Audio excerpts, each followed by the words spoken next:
दोस्तों, स्वागत है आपका अपने चैनल साइंस जर्नी में। यूं तो जब भी सरकारें बदलती हैं, सिलेबस भी बदलते रहता है, कम से कम इतिहास का तो जरूर। ऐसे में सरकार किसी की भी हो, लेकिन कुछ ऐसे फैक्ट्स जो आपके अपने इतिहास के हैं, जिनसे आपका अपना गहरा रिश्ता है, उसको आपसे छीन लिया जाता है, आपको नहीं पढ़ाया जाता है। ऐसे 10 फैक्ट्स आपको आज मैं दिखाने वाला हूँ, तो वीडियो को अंतिम तक देखिएगा, क्योंकि ऐसी जानकारियाँ बहुत कम जगह ही उपलब्ध होती है। पॉइंट नंबर 1, क्या आप जानते हैं मार्शल आर्ट मूलतः बौद्ध मार्ग के ध्यान आधारित सेल्फ डिफेंस की टेक्निक है। इतिहासकार डॉक्टर भगवत शरण उपाध्याय ने अपनी पुस्तक बृहत्तर भारत में लिखा है कि भारत से पूर्व दिशा में सबसे पहले बौद्ध मार्ग चीन पहुंचा। 5वीं सदी में बोधि धर्म चीन गए और मार्शल आर्ट के रूप में जूडो, कराटे, कुंफू जैसी कलाओं को विकसित किया। भंते बोधि धर्म ने अपने दिन शाओलिन गुफाओं के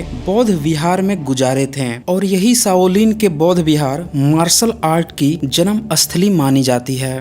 फैक्ट नंबर 2, क्या आप जानते हैं कि दुनिया की टॉप 100 यूनिवर्सिटी में भी आज भारत के किसी भी टेक्निकल विश्वविद्यालय का नाम नहीं है, लेकिन आज से 1000 साल पहले, 1500 साल पहले, 2000 साल पहले ऐसी स्थिति नहीं थी। तब बौद्धों ने 70 से ज्यादा यूनिवर्सिटीज खोल रखी थी, जिसमें बाहर से विद्यार्थी पढ़ने आते थे। 7th सेंचुरी में इत्सिंग जब भारत एजुकेशन लेने के लिए आए थे, तब उन्होंने अपने ट्रेवलिंग नोट्स के शुरू में ही लिखा कि चीन से भारत और उसके पड़ोसी देशों में अब तक 56 बौद्ध यात्री आ चुके हैं। इत्सिंग भारत से 400 तथा हेनसोंग 657 बौद्ध ग्रंथों की पांडुलिपि भारत से चीन ले गए थे। भाषा वैज्ञानिक डॉक्टर राजेंद्र प्रसाद सिंह ने एक बड़ी अच्छी पुस्तक लिखी है, खोए हुए बुद्ध की खोज। उसके पेज 21 पर वह लिखते हैं कि विचार कीजिए कि जब 2 यात्री कोई 1000 बौद्ध पांडुलिपि चीन ले गए थे, तब 56 बौद्ध यात्री कितनी बौद्ध पांडुलिपि चीन ले गए होंगे। थर्ड फैक्ट, भारत में पुस्तकालयों का बहुत ही सुनहला इतिहास रहा है। विक्रमशिला, उदंतपुरी, तिलहारा, हेरात जैसे 70 से ज्यादा बौद्ध महाविद्यालयों के प्रमाण तो मिल ही चुके हैं। उसमें अकेले नालंदा विश्वविद्यालय में 3 बड़े बड़े पुस्तकालय थे। सबसे बड़ा पुस्तकालय 9 मंजिला था। यही नहीं, भारत से बहुत सारे विद्वान चीन में गए थे और वहाँ पे चीनियों के लिए उन्होंने बौद्ध ग्रंथों का अनुवाद भी किया था। इनमें से कुछ नाम है भंते गुणभद्र, धर्मरुचि, रत्नमती, बोधि रुचि। अकेले भंते गुणभद्र ने 78 बौद्ध ग्रंथों का चीनी भाषा में अनुवाद किया था। ऐसे में आप अनुमान लगा सकते हैं कि बाकी के जितने भी विद्वान गए थे, उन लोगों ने कितने बौद्ध ग्रंथों का अनुवाद किया होगा। फोर्थ फैक्ट, हाल ही में तिब्बत में 10,000 किताबों की एक पुस्तकालय मिली है। लेकिन क्या आप जानते हैं 11वीं सदी तक भारत से बौद्ध विद्वान तिब्बत जाते रहे हैं। तिब्बत का उस समय नाम बोध हुआ करता था। भंते शांति रक्षित, भंते आर्यदेव, कमलशील, आतीश जैसे दर्जनों बौद्ध विद्वान तिब्बत गए, बौद्ध ग्रंथ का अनुवाद तिब्बत वासियों के लिए उपलब्ध कराएं और लिखे भी। इनमें से अकेले भंते आतीश ने 200 बौद्ध ग्रंथ लिख डाले थे। आप समझ सकते हैं आज अगर 10,000 बुक्स मिली है तो इसका आधार क्या रहा होगा।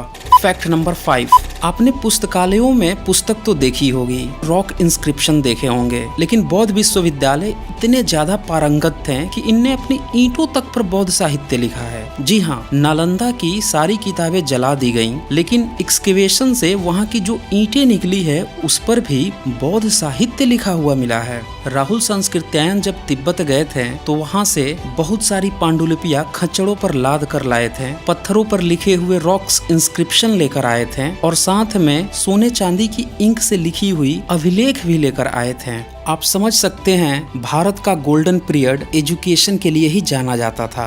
6th पॉइंट, दुनिया में महिलाओं के अधिकार पर बहुत सारी चर्चा होती है, लेकिन क्या आप जानते हैं भारत के वडनगर में महिला बौद्ध भिक्षु का आवास मिला है। ऑस्कर वान हिनवुर और पीटर एस्किलिंग ने सोका यूनिवर्सिटी टोक्यो में international research institute for advance Buddhology के लिए अपने शोध पत्र लिखे, an inscribed Kushan Bodhisattva from Vadnagar, और उस जिसमें बताया कि गुजरात स्थित वडनगर बौद्ध मठ है, जो कि दूसरी से 7वीं सदी का है। वह मूलतः महिला बौद्ध भिक्षु का आवास है। और ये सारी बातें बहुत सारे इंडियन मीडिया ने भी कवर कर रखा है, आप इसको गूगल पर भी देख सकते हैं। यानी कि आप समझ सकते हैं कि दूसरी से 7वीं सदी के बीच में बौद्ध महाविद्यालयों के महिला छात्रावास भी मिल रहे हैं, जबकि उस समय बाकी दुनिया महिलाओं को अपने घरों में कैद करके रखती थी और भोग की वस्तु बना के रखी हुई थी।